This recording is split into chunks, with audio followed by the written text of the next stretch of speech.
Assalamualaikum warahmatullahi wabarakatuh. Yang saya hormati Ibu selaku dosen pembimbing pada mata kuliah Manajemen Layanan Teknologi Informasi, yang saya banggakan kepada teman-teman seperjuangan satu kelas saya.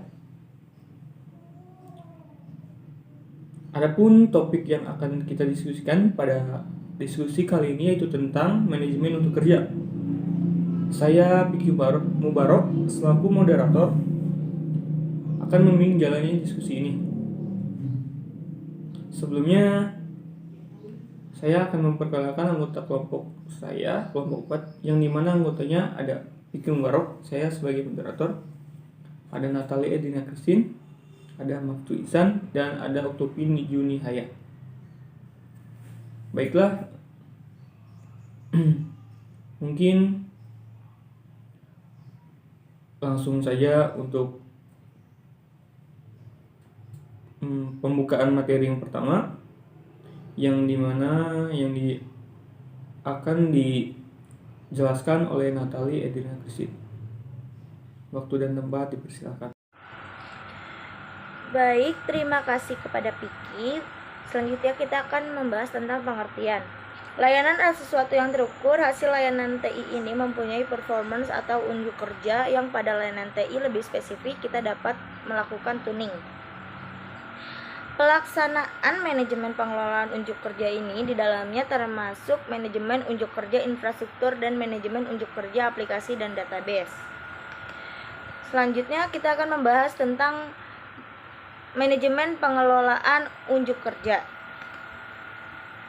Disiplin sistem manajemen untuk mengelola unjuk kerja atau performance adalah bentuk usaha pengelolaan agar sistem mempunyai kinerja yang baik. Tetapi dengan adanya problem di performance peralatan atau infrastruktur, maka biasanya perlu suatu peningkatan cara pengelolaan yang lebih spesifik. Macam-macam peralatan yang mendapatkan impact paling banyak dengan aktivitas pekerjaan ini yaitu peralatan. Yang pertama ada server, yang kedua ada disk storage, yang ketiga ada database, yang keempat ada database, yang kelima ada desktop komputer. Untuk materi selanjutnya ada manajemen untuk kerja unjuk kerja infrastruktur yang akan dijelaskan oleh Oktopin Juni Haya. Baik, terima kasih kepada Natalie Edina Christine. Di sini saya akan menjelaskan tentang manajemen untuk kerja infrastruktur. Manajemen untuk kerja infrastruktur yaitu pelaksanaan tuning dan untuk mendapatkan performance pada lingkungan kelima resource atau untuk kelima jenis peralatan dapat dijelaskan sebagian di sini. Adapun secara khusus harus dipelajari dari masing-masing peralatan. Dikarenakan peralatan itu banyak tergantung pada pembuat, tergantung pada tipe dan tahun pembuatnya. Di sini ada peralatan itu ada dua, ada peralatan server dan ada peralatan memori. Peralatan server yaitu ada yang pertama ada prosesor, yang kedua ada main memory, yang ketiga ada change memory, yang keempat ada number of size buffer, yang kelima ada size of swap space, yang keenam ada number and type of channels. Peralatan memori ada disk storage and information, dan yang kedua ada memory map and volume group. Di sini ada macam-macam manajemen. Ada manajemen yang pertama itu ada manajemen untuk produksi, manajemen keuangan, manajemen sumber daya manusia, manajemen pemasaran, manajemen strategi, manajemen administrasi, dan manajemen operasi.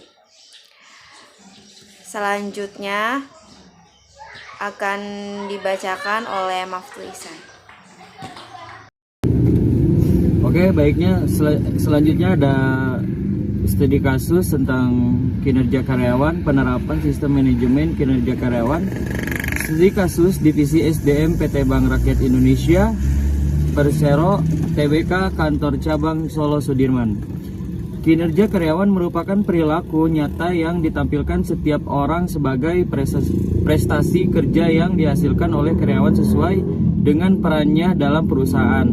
Tujuan dalam penelitian ini adalah untuk mengetahui penerapan penilaian kinerja karyawan yang digunakan oleh PT Bank Rakyat Indonesia (TBK) Kantor Cabang Solo Sudirman tentang bagaimana metode yang digunakan, apakah berjalan dengan lancar, apa saja kekurangan dan kelebihan dimilikinya.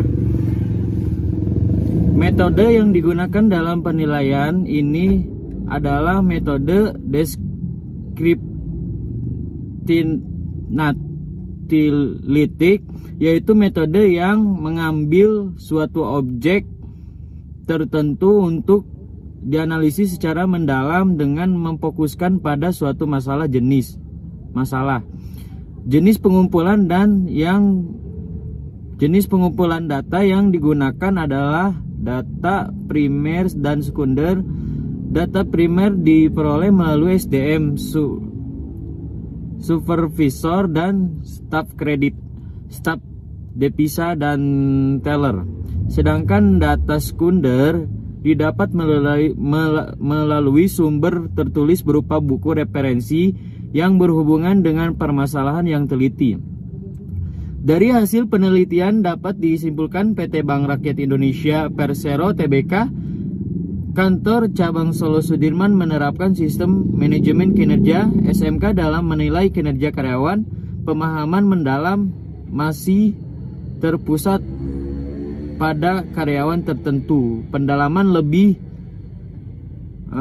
mendalam tentang SMK yang dapat terlihat, perusahaan sebaiknya meminta divisi SDM memberikan penjelasan lebih mendalam tentang penerapan SMK kepada seluruh karyawan di lain divisi, sehingga hasil penilaian kinerja menggunakan SMK ini diharapkan bersifat transformatif dan objektif. Perusahaan seharusnya yang menerapkan SMK online pada karyawan kontrak karena lebih menghemat dari biaya dan waktu serta lebih efektif dan efisien. Oke, sekian dari kelompok. Mungkin terima kasih. Dengan materi yang kelompok kami bawakan tadi, yaitu tentang manajemen untuk kerja, maka berakhirlah diskusi kita pada hari ini. Saya selaku moderator mohon maaf apabila ada kesalahan kata dan sikap. Saya akhiri kata wassalamualaikum warahmatullahi wabarakatuh.